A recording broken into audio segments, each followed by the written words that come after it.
Hello ladies and gentlemen, and welcome to another Kaizen video. Now, Nissan is known for just three things: the Nissan Skyline GTR, a very fast car, the Nissan Juke, the ugliest car on the planet, and an unreliable CVT. So therefore, I was very confused to see that this Nissan wears the Xtronic CVT badge with honor. This is a Nissan Teana 250 XE. Let's see if it's any good. The Teana is powered by a 2.5-liter naturally aspirated V6, this one here. So it develops about 167 horsepower when new. Obviously, some of those have escaped since this thing came to Africa.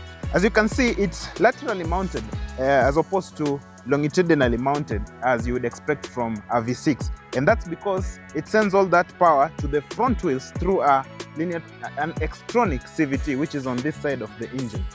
There is an inline-4 version, 2.5-liter inline-4, naturally aspirated still, that is an all-wheel drive. The V6 is just too big to fit the all-wheel drivetrain. Yeah, so this one is a V6 front-wheel drive. So let's look at the styling on this thing. So I don't know who copied whose homework, VW or Nissan, but the chrome accents on this thing is very reminiscent of VW's. So there's chrome accents on the grille here, enormous Nissan badge to remind you what you're driving. I'm not the biggest fan of the shape of these headlights, but they work. It's traditional halogen lights, not your xenon lights, but I guess it works. So this one has steel wheels. If you buy this, I'd advise you upgrade to alloy wheels. There is an indicator light on the side mirror here, which looks really nice. The chrome accents I was talking to you about continue on the doors here and on the door handle. There is more chrome accent below here. I like the general chrome accents on this thing. So it's disc brakes, both front and rear, but because these are steel wheels, you can't see them. So I'd advise you get alloys to show off your wheels. So in general, it's a well put together gentleman. I like the styling on it. It has this VW touch to it. I don't know who copied whose homework. You can let me know in the comment section. So let's look at the interior of the Nissan Teana. Yeah, so the seat is very comfortable. It's cloth lined, but it's very comfortable.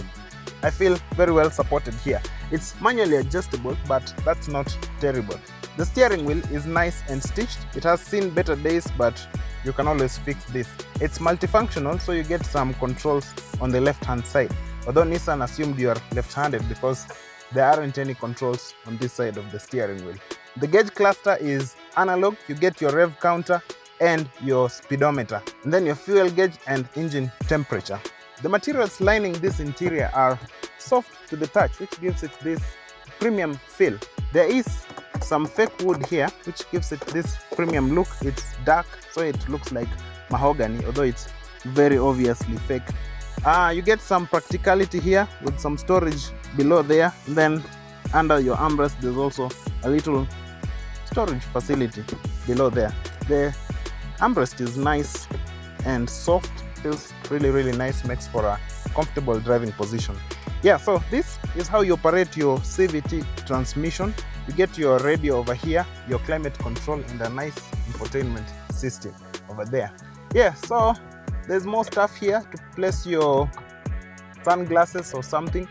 Yeah, the interior just feels well considered and very comfortable.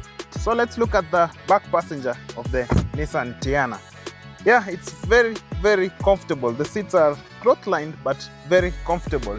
I get plenty of knee room over here. This seat is adjusted to my driver's position, and I'm exactly 6 feet tall, and I still get plenty of knee room.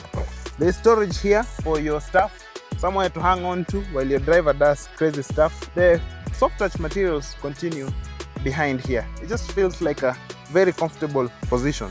Yeah, so there's a transmission tunnel here. This one is not an all-wheel drive option, but because there's versions of this car that are all-wheel drive, you have to deal with this transmission tunnel that's not actually used, which is unfortunate. So the Nissan Teana, if you want a 2.5-liter naturally aspirated V6 that's not on a Mach X, then you can get this one instead. Because it's paired to a CVT, you should get, in theory, slightly better fuel economy than a Mach X. I haven't tested that theory yet, so don't quote me on that. So it certainly has a better interior than a Mach X. It has aged really well. So this is a very good example of one in really good condition. You can get it for 850,000 Kenya shillings. Just find the number in the description and we'll talk about how you can own this exact one. That's been it for today. Thanks for watching and I'll see you in the next one.